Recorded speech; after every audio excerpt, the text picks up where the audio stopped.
رب اشرح لی صدری ویسر لی امری واحلل عقدۃ من لسانی یفقہوا قولی۔ اعوذ باللہ من الشیطان الرجیم، بسم اللہ الرحمن الرحیم، الحمد للہ رب العالمین، الصلاۃ والسلام علی رسولہ الکریم وعلی اہل بیتہ الطیبین الطاہرین، اما بعد فقد قال اللہ تبارک و تعالی فی محکم کتابہ، قال ربکم ادعونی استجب لکم۔ اللہ رب العزت خالق منان ایزد متعال کا اپنے بندوں سے قرآن کریم میں یہ فرمانا ہے، ادعونی، مجھے پکارو، استجب لکم، میں تمہاری حاجات پوری کرتا ہوں، میرے دروازے پہ تم لوٹ کر آؤ، میری رحمت کے دروازے تمہارے لیے ہمیشہ کھلے ہیں۔ یہ جملہ قرآن کریم کا رب العالمین کی جانب سے پیغام ہے ہر بنی نوع آدم کے لیے، ہر انسان کے لیے، کہ اے انسان، جس جہان میں تو بھٹکتا پھر رہا ہے، اس جہان میں کوئی چیز تجھے مجھ سے بیگانہ نہ کرے، اور جیسے ہی تو نے میری جانب لوٹنے کا ارادہ کیا تو میں رحمان پروردگار کے دروازے تیرے لیے ہمیشہ کھلے ہیں۔ اور جو انسان اپنے رب متعال کے ساتھ راز و نیاز و مناجات کا سلسلہ بنائے رکھتا ہے، وہ انسان اپنے روحانی کمال میں ارتقاء اور بلندی پاتا ہے۔ امام حسین علیہ الصلاۃ والسلام کے اسی تناظر میں راز و نیاز اور مناجات کا ایک رشتہ دعائے عرفہ ہے۔ دعائے عرفہ میں ہم ان جملات تک پہنچے کہ امام علیہ السلام بارگاہ رب العزت میں عرض کرتے ہیں، اے پروردگار، تو نے مجھے وجود بخشا، میرے وجود کی حفاظت کا تو نے اہتمام فرمایا، ہماری پالنے والی ماؤں کے سینوں میں تو نے ہمارے لیے رحمت و شفقت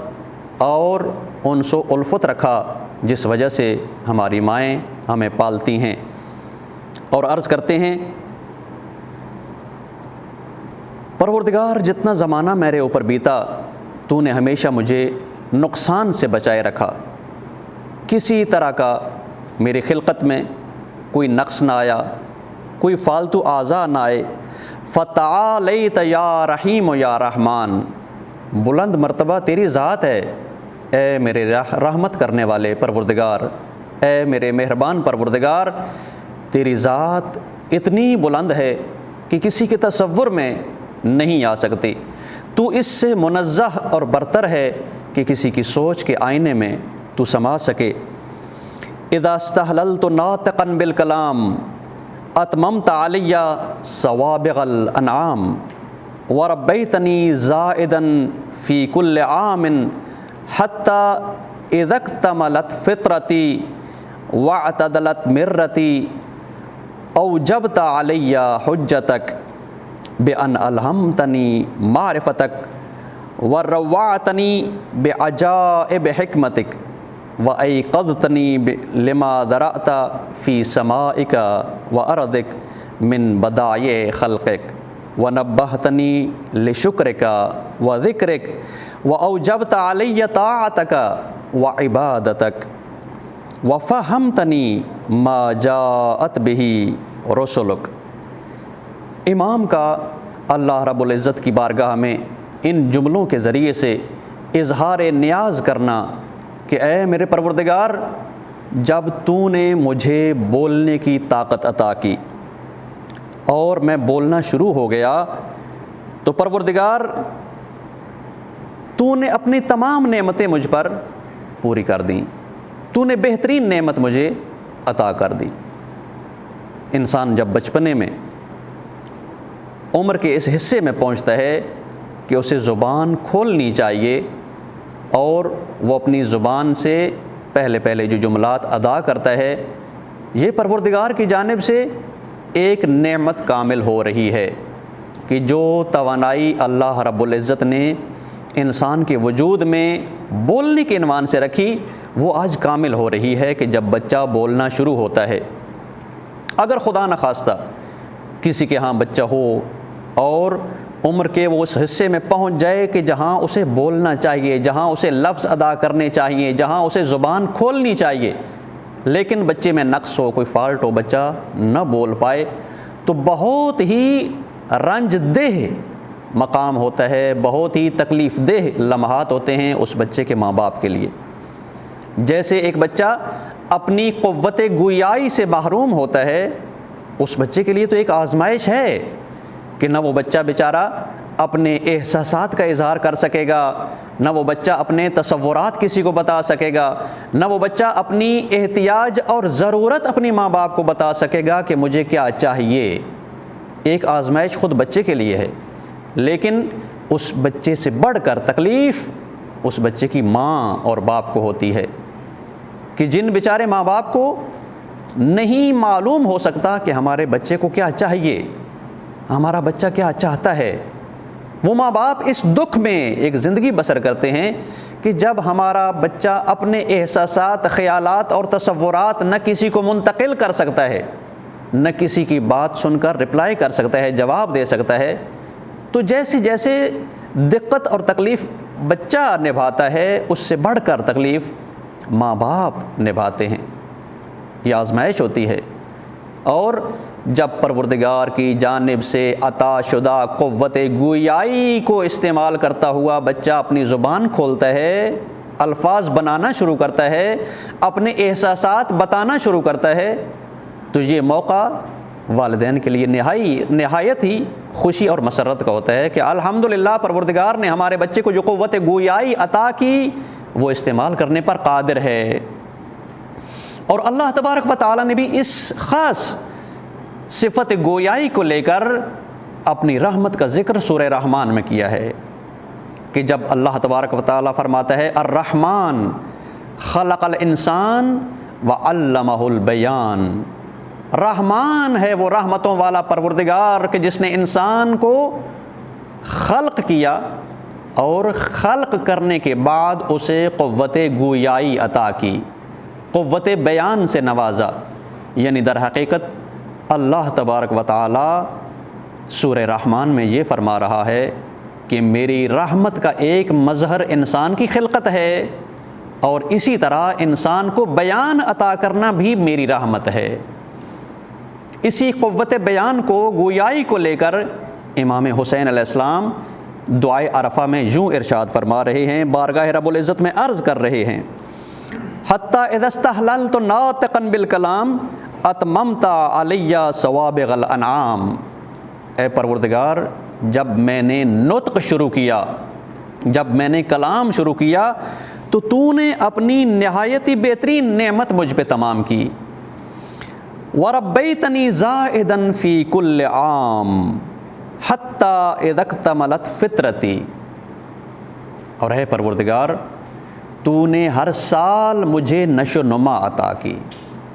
تو نے ہر سال مجھے پروان چڑھنے کا موقع دیا، یہاں تک کہ میری فطرت تام ہو گئی، یہاں تک کہ میری فطرت کامل ہو گئی۔ انسان اپنی نیچر میں اپنی زندگی صرف جسمانی ضروریات سے شروع کرتا ہے۔ اس دنیا میں جب انسان آتا ہے تو انسانی نیچر کی پہلی ڈیمانڈز اس کی فزیکل ڈیزائرز ہوتی ہیں، کھانے کی تلاش، بھوک کا محسوس کرنا، پیاس کا محسوس کرنا، چھوٹے چھوٹے درد محسوس کرنا، یہ سارے انسان کے جسم سے ریلیٹ کرتے تقاضے ہیں۔ کبھی خدا نخواستہ کوئی بیماری آ گئی، کوئی مرض آ گئی، کوئی درد آ گیا، اس بیماری، مرض اور درد کو ہٹانے کے لیے، اس کا معالجہ کرنے کے لیے دوا کی ضرورت۔ بچپن میں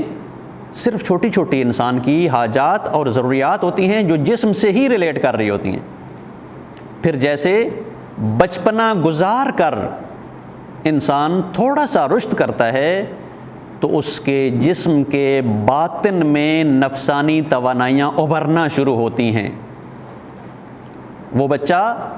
بچپنے سے تھوڑا سا آگے سٹیپ اٹھاتا ہے جب اپنی رشد و نمو کا، تو اس کے ذہن میں خیالات بدل جاتے ہیں، تصورات بدل جاتے ہیں، وہ کچھ چیزوں سے پیار کرنا لگ جاتا ہے، اس کی خواہشات جنم لینا شروع ہو جاتی ہیں، کچھ امیدیں، کچھ امنگیں، کچھ خوابیں اور آرزوئیں بچے کے اندر پیدا ہوتی ہیں، اور یہ سارا اس کی نفسانیت کا کھیل ہے۔ انسان اپنی نفسانیت میں پختہ ہوتا چلا جاتا ہے، جنہیں ہم کہتے ہیں کہ یہ حیوانی مرحلے کی زندگی ہے، کہ بالکل وہی ڈیزائرز اور وہی خواہشات کہ جو عام حیوانوں میں پائی جاتی ہیں، غضب شہوت کے طرح کی انسان کے بچے میں بھی یہ ڈیولپ ہونا شروع ہو جاتی ہیں۔ رشد و نمو کا ایک مرحلہ آگے بڑھتا ہے، پھر انسان کا بچہ رشد و نمو تربیت پاتا ہوا اس کمال کی منظر پہ آ کھڑا ہوتا ہے، اس منزل کمال پہ کہ جہاں پر آ کر انسان کا بچہ اپنے نفع اور نقصانات کو کمپیئر کرنا شروع کر دیتا ہے۔ کون سی چیز مجھے چاہیے، کون سی چیز میں میرا زیادہ فائدہ ہے، کون سی چیز میں میرا نقصان ہے کہ مجھے اس سے اجتناب کرنا ہے، اس سے دور ہونا ہے۔ یہاں سے آ کر عقل پہلی اپنی روشنائی ڈالتی ہے۔ یہاں پہ بھی یہ انسان کی نیچرل زندگی کے مراحل ہیں، لیکن تام اور کامل نہیں ہیں۔ عقل جب رشد پانا شروع کرتی ہے، اپنے نفع نقصان کا انسان مقایسہ کرتے ہوئے آگے بڑھتا ہے، زندگی میں موجود حقائق کا کھوج لگانے کے لیے کوشش کرتا ہے، حقائق سے آشنا ہونے کی کوشش کرتا ہے، تو یہاں پہ بھی انسان کی نیچر رشد کر رہی ہے، لیکن کامل نہیں ہوتی۔ انسانی فطرت کامل اور تام کب ہوتی ہے؟ کہ جب انسان کی عقلی توانائی حقائق عالم کو دیکھتے ہوئے عالم غیب کی جانب متوجہ ہو جائے، کہ جب انسان اس احساس کو لے کے آگے بڑھتا ہے کہ اب مجھے کسی خالق کی بارگاہ میں جھکنا چاہیے۔ انسان جب اس ضرورت اور ڈیمانڈ کو محسوس کر لے کہ میرے اندر ایک روح جیسی طاقت ہے، اور اس روح کو تازگی اور نشاط اسی صورت میں ملے گی کہ جب وہ روح اپنے پروردگار کے سامنے جھک رہی ہو، جب پروردگار کے ساتھ روح کا نعتِ ایمان و یقین برقرار ہو جائے، تو یہ انسان کی فطرت کا کمال ہے۔ کہ امام حسین علیہ السلام فرماتے ہیں، اِذَا اکْتَمَلَتْ فِطْرَتِی، اے پروردگار جب میری فطرت کمال کو پہنچ گئی، جب میں جسمانیت اور نفسانیت کو چھوڑ کر عقل و روحانیت کے مقام پہ آ پہنچا، وَاعْتَدَلَتْ مِرَّتِی، اور میری توانائیاں معتدل ہو گئیں، اوجبت علیہ حجتک، اے پروردگار جب میری توانائیاں مکمل ہو گئیں اور میری فطرت کمال کو پہنچ گئی، اس وقت تو نے اپنی جانب سے حجتوں کو مجھ پہ واجب قرار دیا، تو نے اپنی توحید کی معرفت مجھ پہ واجب قرار دی، تو نے اس توحید کا پیغام پہنچانے والے رسول کی آواز پہ لبیک کہنا مجھ پہ واجب قرار دیا۔ حجت خدا، حجت الہی، یعنی اللہ تبارک و تعالیٰ کی جانب سے منتخب ہادی جو انسان کو اپنے پروردگار سے آشنا کرنا چاہے، اسے حجت الہی بولتے ہیں۔ حجت خدا نبی بھی ہو سکتا ہے، حجت خدا امام برحق بھی ہو سکتا ہے، حجت خدا اللہ کی جانب سے نازل شدہ آسمانی کتاب بھی ہو سکتی ہے، اور حجت خدا انسان کے وجود میں سونپی ہوئی کامل عقل بھی ہو سکتی ہے، کہ جس عقل کے بارے میں معصومین علیہ السلام نے یوں فرمایا، العقل ما عبد بہ الرحمن واکتسب بہ الجنان، عقل تو ایسی حجت الہی ہے کہ جو انسان کو رحمان پروردگار کی عبادت کرنے پہ وادار کرتی ہے، اور عقل ایسی حجت الہی ہے جو انسان کو ہدایت کرتے ہوئے جنت تک لے جانا چاہتی ہے۔ ہاں، حجت الہی کا پیغام سن کر اس کے پیغام پہ لبیک کہتے ہوئے انسان اپنے پروردگار سے ملاقات کا راستہ طے کرے۔ اے پروردگار جب میری فطرت کامل ہوئی تو نے اپنی حجتیں مجھ پہ واجب قرار دیں، یعنی جب میرے سامنے تیرا پیغام حق پہنچانے والے کی آواز بلند ہوئی تو مجھ پہ واجب ہے اس آواز پہ لبیک کہوں۔ اوجبت علی حجتک، تو نے مجھ پہ اپنی حجتیں واجب قرار دی، بان الہمتنی معرفتک، تو نے اپنی معرفت کو میرے اندر الہام کر دیا۔ بہت ہی دقیق نقطہ ہے کہ امام علیہ السلام فرماتے ہیں اے اللہ، جب میری فطرت کامل ہوئی اور تو نے اپنی حجتوں پہ مجھ پہ واجب قرار دیا، اے اللہ تو نے اپنی معرفت خود میری ذات میں ڈال دی، کہ اللہ تبارک و تعالیٰ کی معرفت قابل تعلیم و تعلم نہیں ہے۔ اللہ تبارک و تعالیٰ کی معرفت ہر انسان کی ذات کے گوہر کے اندر خدا نے رچا بسا رکھی ہے،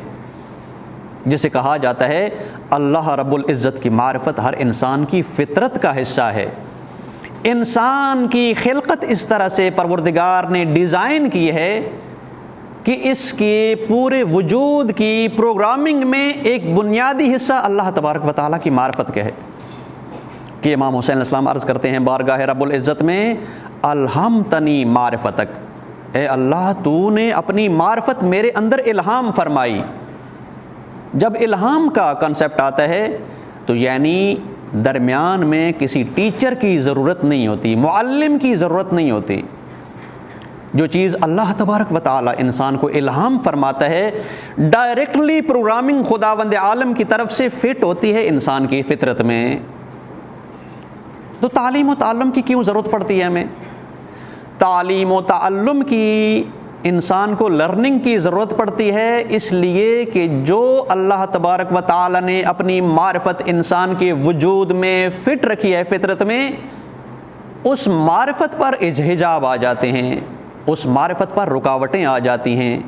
وہ معرفت غفلتوں کے نظر ہو جاتی ہے، تو اللہ تبارک و تعالی اس انسان کو دوبارہ تذکر دینے کے لیے معلم بھیجتا ہے۔ معلم تعلیم کے ذریعے سے اللہ تبارک و تعالیٰ کی معرفت سکھاتا نہیں ہے، معلم تعلیم کے راستوں سے انسان کے وجود میں پائی جانے والی الہی معرفت کو بیدار کرتا ہے۔ جیسے آپ کہیں کہ بیج اگر زمین کی آغوش میں چلا جائے اور کونپل بن کر زمین سے باہر آئے تو اس کا مطلب یہ نہیں ہے کہ کونپل کو بیج میں ڈالا گیا تھا، نہیں، وہ کونپل بیج کے اندر موجود تھی، صلاحیت کے عنوان سے موجود تھی۔ اس کونپل کو رشد پانے کے لیے، نشو و نما پانے کے لیے شرائط کی ضرورت تھی۔ اسی طرح اللہ تبارک و تعالیٰ کی معرفت ہم ہر انسان کے جان اور تہ دل میں موجود ہے، اس معرفت کو ایکٹیویٹ کرنے کے لیے، اس معرفت کو بیدار کرنے کے لیے وسائل کی ضرورت ہوتی ہے، شرائط کی ضرورت ہوتی ہے، اور معلم تعلیم کی شرائط فراہم کرتا ہے تاکہ اللہ تبارک و تعالیٰ کی جو معرفت ہماری ذات کے اندر پائی جاتی ہے اسے نکھارے، اسے رشد دے اور اجاگر کرے اور بیدار کرے۔ الہمتنی معرفتک، اے پروردگار تو نے اپنی معرفت کا الہام میرے اندر رکھا، وروعتنی بعجائب حکمتک، اور اے میرے پروردگار تو نے میری فطرت کو اپنی حکمت کے عجائب سے سیراب کر دیا۔ اس کائنات میں ہر چیز کا وجود اللہ تبارک و تعالیٰ کی حکمت کا معجزہ ہے، عجائب حکمت خداوند اس کائنات میں پائے جاتے ہیں۔ اور امام حسین علیہ السلام فرماتے ہیں اے اللہ، جب میری فطرت کامل ہو گئی اور تو نے اپنی معرفت کا الہام مجھے عطا کیا تو تو نے اپنی حکمت کے عجائب سے مجھے آشنا کیا، میں تیری حکمتوں کو پہچاننے کے قابل ہو گیا کہ جب میں نے ہر چیز کے وجود میں دقت سے نگاہ دوڑائی، بصیرت کی نگاہوں سے ہر مخلوق کی خلقت کو میں نے دیکھا تو مجھے یہی معلوم ہوا کہ جب ہر چیز کے وجود میں بہت ہی دقیق پلاننگ اور پروگرامنگ پائی جاتی ہے تو ضرور اس کے پیچھے کوئی علیم و حکیم ذات موجود ہے۔ اس علیم و حکیم ذات کو میں نے پہچانا اور اس کے سامنے میں نے اپنا سر تسلیم کر دیا۔ اے پروردگار تو نے اپنے عجائب حکمت سے مجھے آشنا کیا اور سیراب کیا، وَأَيْقَظْتَنِي لِمَا ذَرَأْتَ فِي سَمَائِكَ وَأَرْضِكَ مِن بَدَائِعِ خَلْقِكَ، اور اے اللہ اس کائنات میں زمین و آسمان کی وسعتوں میں جو تیری منفرد مخلوقات ہیں، ان مخلوقات میں جو کچھ تو نے رکھا ہے اس کے ذریعے سے میری فطرت مزید بیدار ہوئی ہے، یقظہ میں آئی ہے۔ یقظہ ایک ٹرم ہے، غفلت کے متضاد بولی جاتی ہے۔ غفلت میں وہ انسان تو بالکل اپنی ذات کو بھی بھول جاتا ہے، غفلت میں وہ انسان تو اللہ کی عطا کردہ ہر نعمت کو بھول جاتا ہے، غفلت میں وہ انسان تو اللہ کی جانب سے عطا شدہ نعمت کو اپنے بد اختیاری کی وجہ سے نعمت کو نقمت اور مصیبت میں بدل دیتا ہے، غفلت میں وہ انسان تو اللہ سے غافل ہو جاتا ہے، خوف خدا اس کی جان سے ختم ہو جاتا ہے، غفلت میں آ کر انسان ہر طرح کا ظلم و ستم کر گزرنا چاہتا ہے۔ غفلت کے متضاد ہے یقظہ۔ یقظہ یعنی تذکر کی حالت، یقظہ یعنی بیداری کی حالت، یقظہ یعنی ہر جگہ اور ہر وقت خدا کے سامنے اپنے آپ کو حاضر دیکھنے کی حالت۔ اے اللہ، تو نے مجھے یقظہ عطا کیا، تو نے مجھے بیداری عطا کی، تو نے مجھے احساس حضور قلب عطا کیا۔ کس ذریعے سے؟ لما ذرأت فی سمائک و ارضک من بدائع خلقک۔ اے اللہ، تیرے زمین و آسمان میں جتنی بھی منفرد مخلوقات ہیں، ان مخلوقات کے اندر جو تو نے اپنی حکمتیں رکھی ہیں، جب ان حکمتوں کو میں نے سمجھا تو میری فطرت عالم یقظہ میں آ گئی، غفلت سے میری نجات ہو گئی۔ وَنَبَّهْتَنِي لِشُكْرِكَ وَذِكْرِكَ۔ اے اللہ، جب میں نے تیری مخلوقات کو ڈیپلی مطالعہ کیا، جب میں نے تیری مخلوقات میں غور و فکر کرنا شروع کیا تو تو نے مجھے آمادہ کیا کہ میں تیرا شکر کروں اور تجھے یاد کروں۔ بس امام حسین علیہ السلام کا اپنی ذات کا مشن اور مقصد وہی ہے جو انبیاء کو خدا نے مقصد سونپا، کہ جیسے اللہ تبارک و تعالی نے حضرت موسیٰ علیہ السلام پر اپنی پہلی ملاقات میں پہلا پیغام دیا، اقم الصلاۃ لذکری۔ اے موسیٰ، نماز قائم کرنا تاکہ میری یاد تیرے دل میں زندہ رہے۔ یاد پروردگار کہ جس کو حکم دیتے ہوئے خدا نے تمام مومنین سے کہا، اذکرونی فاذکرکم، تم مجھے یاد رکھنا میں تمہیں یاد رکھوں گا، تم میرا ذکر کرنا میں تمہارا ذکر کروں گا۔ اور امام حسین علیہ السلام یہ فرما رہے ہیں کہ جب پروردگار میں نے تیری مخلوقات کے عجائب اور حکمتیں دیکھیں تو نبہتنی لشکرک و ذکرک، تو نے مجھے خود بیدار کیا کہ میں تیرا شکر ادا کروں اور میں تیرا ذکر کروں۔ جب انسان اپنے محبوب پروردگار کا ذکر کرتا ہے تو اللہ تبارک و تعالیٰ فرماتا ہے، تو میرا ذکر کر میں تیرا ذکر کروں گا۔ تو انسان ہے، زمینیوں میں بیٹھ کر میرا ذکر کرے گا، میں تیرا خالق ہوں، عرشیوں میں بیٹھ کر تیرا ذکر کروں گا۔ تو میرا ذکر کرے گا، کبھی تو مجھے بھول جائے گا، کیونکہ تو مخلوق ہے، نسیان تیری ذات میں لکھا ہے،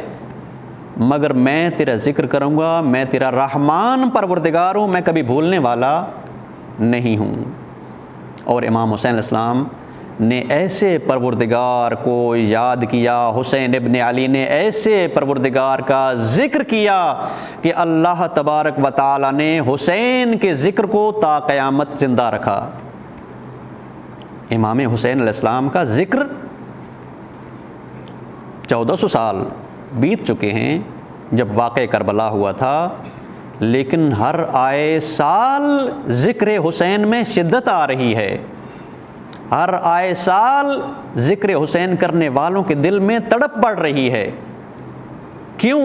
اس لیے کہ جس شدت اور جس انتہا کے اعلیٰ مرتبے پر حسین ابن علی نے اللہ کو یاد کیا، اللہ اپنی عظمتوں کے مطابق حسین ابن علی کے ذکر کو تا قیامت لے جا رہا ہے۔ یہ پروردگار کا وعدہ ہے،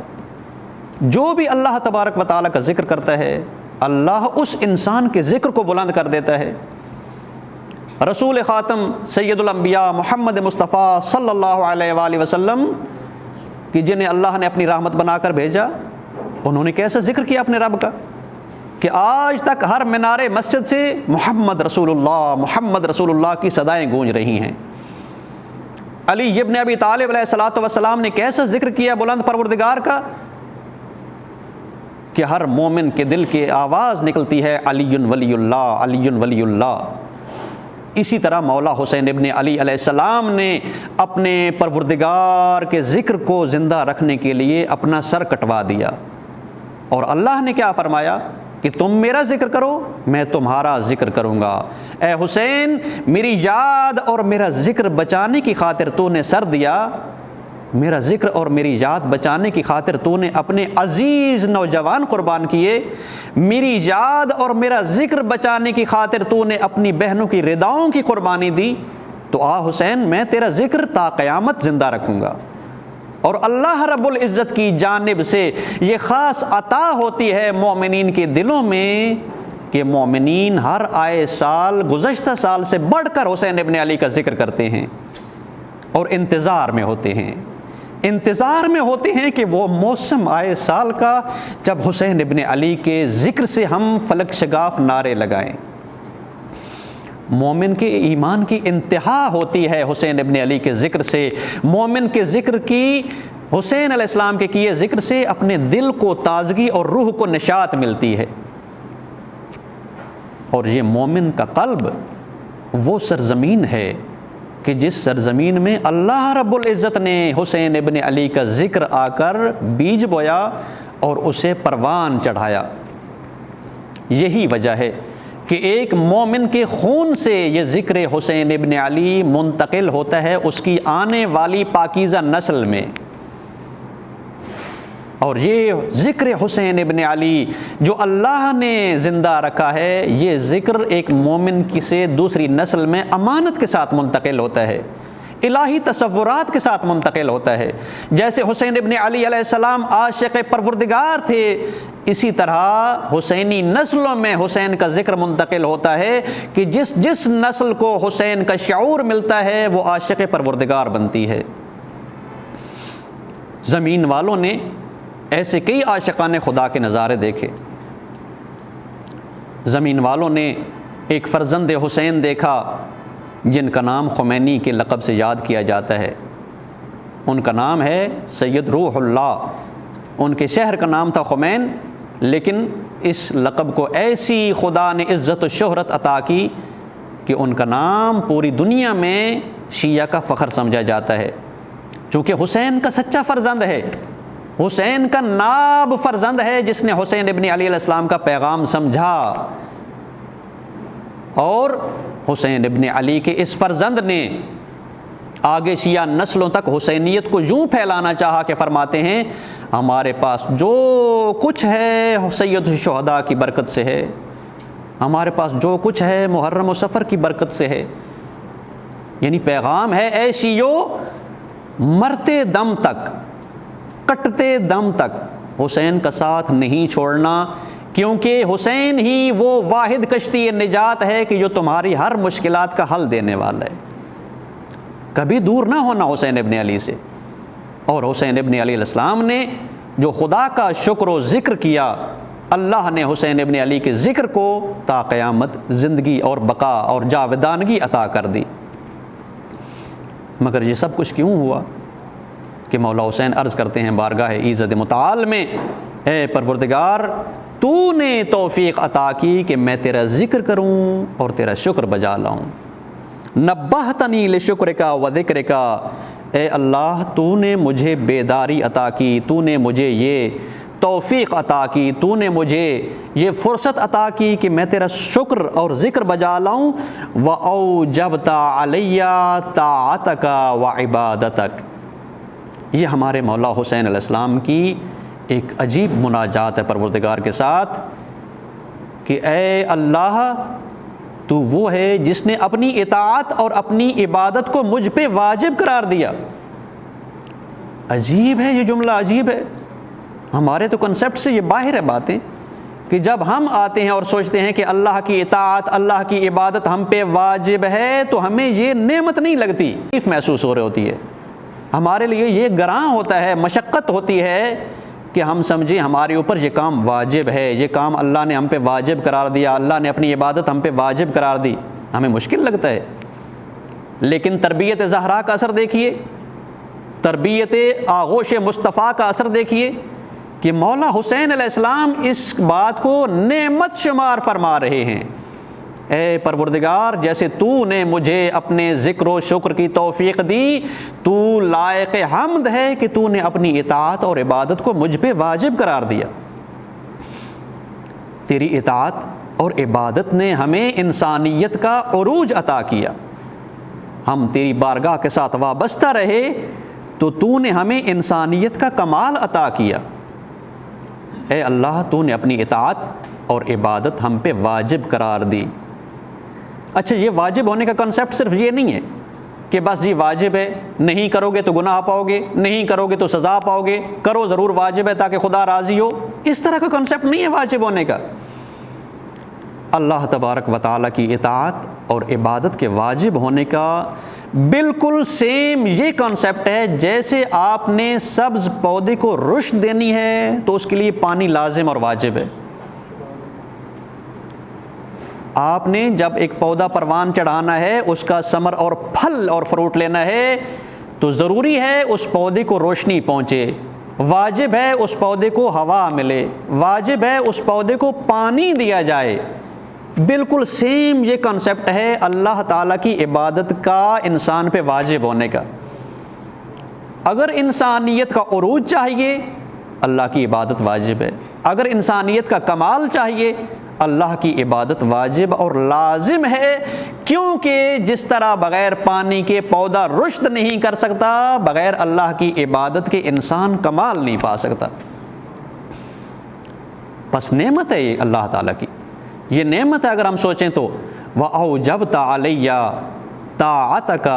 وَعِبَادَتَكَ، اے پروردگار تو نے اپنی عبادت اور اطاعت ہم پہ واجب قرار دی، یہ بھی تیری نعمت ہے۔ وَفَهَّمْتَنِي مَا جَاءَتْ بِهِ رُسُلُكَ، اے اللہ یہ تیری پھر نعمت ہے میرے حسین کے اوپر کہ جو کچھ تیرے رسول لے کر آئے تو نے مجھے وہ سمجھنے کی توفیق عطا کی۔ یہ اہم مقام ہے، انسان کی فطرت کے کمال کا یہ اہم مقام ہے کہ انسان کو جو پیغام اس کا رب بھیجے انسان وہ سمجھ لے۔ ہماری زیادہ مشکل کہاں پر ہے؟ ہم اسلام کے پیروکاروں کی، محمد رسول اللہ کا کلمہ پڑھنے والوں کی، علی ابن ابی طالب کی ولایت پر ایمان رکھنے والوں کی، حسین ابن علی کی عزا منانے والوں کی مشکل کہاں پہ آتی ہے؟ مشکل یہاں پر ہے کہ ہم وہ خدا کا پیغام نہیں سمجھ پاتے جو اللہ نے رسولوں کے ذریعے ہم تک بھیجا، پیغام نہیں سمجھ پاتے۔ اللہ تبارک و تعالیٰ نے ہماری جانب پیغام کیوں بھیجے ہیں؟ خدا کو نعوذ باللہ ہماری ضرورت ہے؟ قطعاً نہیں، ہرگز نہیں۔ ہم تو کیا پورے کرۂ ارض پر بسنے والی موجودات سب کفر کے اختیار کر لیں، کافر ہو جائیں، منکر ہو جائیں تو اللہ رب العزت کی ذات میں کوئی نقص نہیں آ سکتا۔ اس غنی مطلق کو ہماری کوئی ضرورت ہی نہیں ہے، لیکن اس نے ہمیں پیغام بھیجے ہماری دسترسی اور مدد کے لیے کہ آؤ اگر انسان بن کے جینا چاہتے ہو تو میرے پیغام کی روشنی میں زندگی بسر کرو، آؤ اگر زمین پر امن و صلاح چاہتے ہو تو میرے پیغام کی روشنی میں آ کے زندگی جیو، او اگر انسانی عقل کا، شعور کا، فطرت کا، روحانیت کا کمال چاہتے ہو تو میرے دین کی پیروی کرو۔ اگر اللہ تبارک و تعالیٰ کی جانب سے آنے والے پیغامات انسان کو سمجھ آ جائیں تو یہ پھر مقام شکر ہے۔ اے پروردگار لائق حمد ہے تو کہ جو کچھ تو نے میری طرف بھیجا اس کو سمجھنے کی تو نے مجھے طاقت عطا کی۔ اسی کو نعمت جان کر اور ذات ربوبی کا کمال جان کر امام حسین علیہ السلام اللہ کی بارگاہ میں مناجات کر رہے ہیں۔ اے اللہ کتنا لائق حمد ہے تو کہ تو نے اپنی اطاعت و عبادت کو مجھ پہ واجب قرار دیا۔ اے اللہ کتنا عظیم عظمتوں کا مالک اور لائق حمد ہے تو کہ جو کچھ تو نے اپنے رسولوں کے ذریعے بھیجا اس کے تو نے مجھے فہم عطا کیا۔ وَيَسَّرْتَ لِي تَقَبُّلَ مَرَضَاتِكَ، ومننت علی فی جمیع ذالک بعونک ولطفک۔ اور اس سے اگلا مرحلہ کہ جب میں نے تیرے رسولوں کے پیغام سمجھ لیے، اب لائق حمد ہے تو پروردگار کہ تو نے مجھے وہ اپنے رسولوں کا راستہ اپنانا آسان قرار دیا میرے لیے۔ انسان بعض دفعہ بہت سے حقائق سمجھ لیتا ہے، معلوم ہو جاتا ہے انسان کو اپنی عقل و فطرت کے ذریعے کہ میرا پروردگار ہے، اس نے میری فلاح و نجات و سعادت کے لیے پیغام بھیجا ہے، لیکن پریکٹیکلی اپنانے میں مشکل سے دوچار ہوتا ہے۔ اور مولا حسین علیہ السلام عرض کر رہے ہیں پروردگار یہ تیری عطا کی نعمت تھی کہ مجھے تیرے رسولوں کے پیغام اپنانے میں آسانی رہی۔ یسرت لی تقبل مرضاتک، تو نے میرے لیے آسان قرار دیا کہ میں تیری مرضیوں کے مطابق جیوں۔ یہ اہم مقام ہے، یہ اہم مقام ہے۔ اگر علی ابن ابی طالب علیہ الصلاۃ والسلام جیسا اللہ کا خالص مومن بندہ ہو تو وہ ایک رات بستر نبی پر سو کر خدا کی ساری مرضیاں لے لیتا ہے، چونکہ وہاں پہ رسول اللہ کی مرضی ایسی تھی، اللہ کی مرضی ایسی تھی، مولا نے اپنی جان نثاری کے لیے فدا کرنے کے لیے پیش کر دی۔ اللہ تعالیٰ نے فرمایا اس رات ایک مومن نے اپنی جان کو بیچ کر خدا کی مرضیاں خرید لی، اور بالکل علی ابن ابی طالب علیہ الصلاۃ والسلام کی طرح ہیں ہمارے تمام ائمہ کہ جنہوں نے اپنی ساری زندگی خدا کی مرضی پہ گزاری۔ اگرچہ امام حسین علیہ الصلاۃ والسلام کا یہ دعائیہ جملہ بارگاہ رب العزت میں راز و نیاز کا جملہ ہے، لیکن انڈائریکٹلی ہم شیعیان حسین کے لیے ایک پیغام ہے، ایک حکم ہے، ایک راستہ ہے کہ اے میرے ماننے والو، جیسے ہم نے خدا کی مرضی پہ زندگی بسر کی ہے، تم بھی کوشش کرنا اللہ کی مرضی کے مطابق جیو، تم بھی ایسی معرفت اور حکمت حاصل کرو کہ خدا کے پیغام کو سمجھ کر اس پہ عمل کرنا تمہارے لیے آسان ہو، تاکہ سعادت ہمیشہ تمہارے نصیبوں میں رہے، گمراہیوں سے تمہارا واسطہ نہ رہے، تاریکی اور ظلمت تمہارے وجود پر مسلط نہ ہو جائے، شیاطین و عفریت کے وسوسے تمہیں ہم سے دور نہ کر کے لے جائیں، ہمارے بن کے رہنا، جیسے ہم نے خدا کی مرضیوں پہ زندگی بسر کی، تم بھی اپنی زندگی میں اللہ تبارک و تعالیٰ کی مرضی کے مطابق سانسیں لینا۔ اللہ تبارک و تعالیٰ سے دعا ہے کہ پروردگار عالم ہمیں امام حسین علیہ السلام کی تعلیمات اور پیغامات کو سمجھنے کی توفیق عطا فرمائے، اور ہمارے وارث اور امام زمان علیہ السلام کو ہم سے راضی و خوشنود فرمائے۔ اے پروردگار، وارث حقیقی اعضاء کے ظہور میں تعجیل فرما، اور ہمارا شمار امام زمان علیہ السلام کے آوان و انصار میں فرما، بحق محمد و آلہ الطیبین برحمتک یا ارحم الراحمین۔